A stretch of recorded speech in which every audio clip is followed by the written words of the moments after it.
Bonjour, doit-on prévenir son enfant? C'est vrai que c'est très important de discuter avec son enfant, de le prévenir de ce qui va se passer et de lui permettre d'anticiper. En même temps, si on le fait trop, on finit par lui donner la responsabilité de ce qui va se passer. Alors que justement, ce qu'on veut, c'est l'inverse. On finit par avoir l'effet inverse de ce qu'on cherche à obtenir.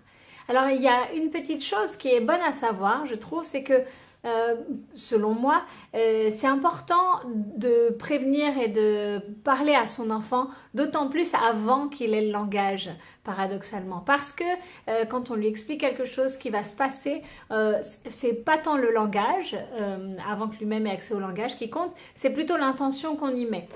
On lui dit par exemple, on va aller dormir chez papy et mamie, ou demain papa sera pas là, ou maman va rentrer plus tard, des choses comme ça.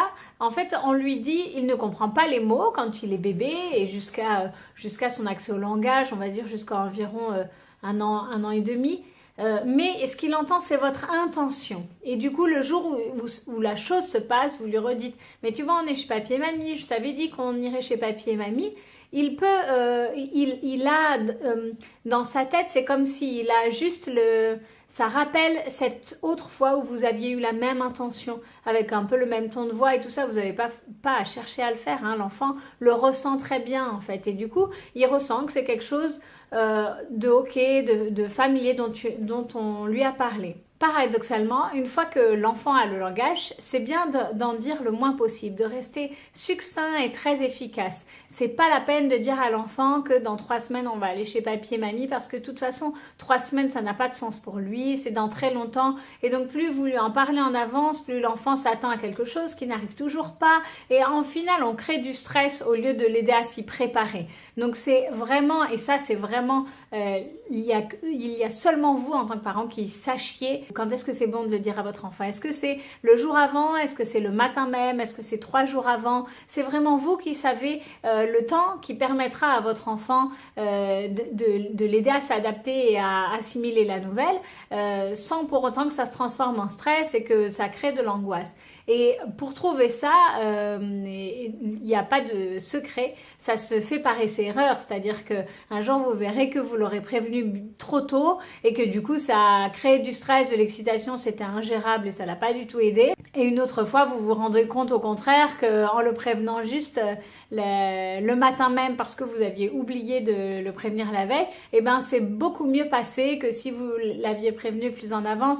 Voilà, un peu par essai-erreur et je préfère appeler ça par ajustement, c'est-à-dire que vous ajustez à chaque fois et puis bon, l'enfant grandit, donc en plus de ça, ça change au fur et à mesure de lui qui grandit et de sa capacité à anticiper les choses.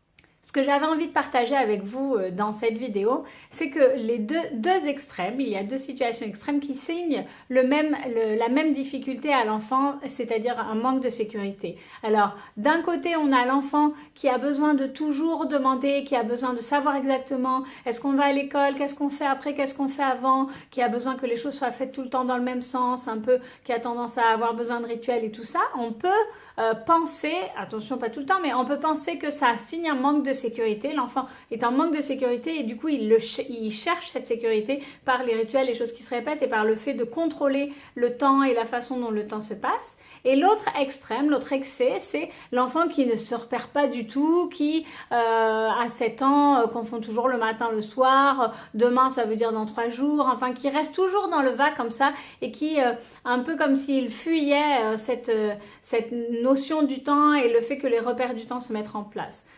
place. Alors juste pour un petit repère, en fait les repères dans le temps se mettent progressivement en place. Ça se met en place au cours de la maternelle pour être intégré en primaire. Donc voilà, j'espère que en fait cette façon de voir qu'un enfant qui cherche trop à être dans le contrôle du temps et un enfant qui au contraire n'a aucun contrôle du temps et laisse la notion du temps lui échapper complètement, ça peut être les deux versants d'une même difficulté, d'un même manque de sécurité. Donc vous en tant que parent, si vous repérez quelque chose comme ça, c'est assez facile d'agir sur sur l'enfant qui un peu est dans la fuite et où les repères du temps ne se mettent pas du tout en place, ben voilà, essayez de mettre en place un calendrier. S'il est visuel par exemple, s'il est plutôt auditif, vous pouvez lui répéter, lui demander bah, qu'est-ce qu'on fait après le petit déjeuner, on s'habille, et qu'est-ce qu'on fait après s'être habillé, le lundi qu'est-ce qu'on fait, le mardi qu'est-ce qu'on fait, voilà, pour qu'il s'approprie petit à petit les choses et puis ne pas hésiter à en discuter avec lui. Et à l'inverse, pour un enfant qui est un peu trop, qui aura trop tendance à tout anticiper, à vouloir tout ce qui se passe et tout ça, bah, essayez de travailler avec lui sur le fait justement de le prévenir moins tôt, de lui permettre un peu moins d'anticiper, de prévoir des petites surprises, des petits imprévus, plutôt dans le positif, hein, pas pour le mettre en difficulté, évidemment non, mais voilà, pour lui permettre d'expérimenter à quel point le lâcher-prise fait du bien et à quel point sa sécurité reste là. Donc j'espère que cette petite vidéo vous aura aidé, puis vous aura donné des petites pistes pour savoir comment et quand prévenir votre enfant. N'hésitez pas à me faire part de vos commentaires et pour me dire comment cela fonctionne et qu'est-ce qui marche avec vos enfants.